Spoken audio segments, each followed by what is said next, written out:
بچه ها حتما حواستون باشه تو این فصل حتما موهای این فرشته ها رو کوتاه کنید اگه مو بلندن.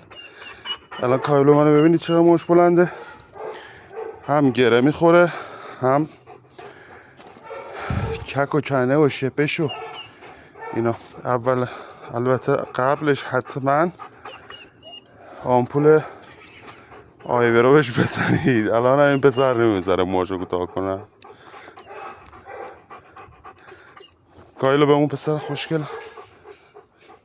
بذار اینجا میگیرمش.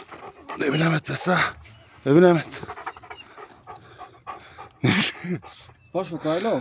نشون کایلو حرفا نزن، تو ویدیو دارم فیلم میگیرم. الان تو میخوای 1 ساعت فیلم بگیری؟ آره بچه ها حتما حواستون باشه موهاشون رو کوتاه کنید، خیلی مهمه این جریان، چون مو بلند واقعا اذیت شما کنه، اونم تو این گرمای الان.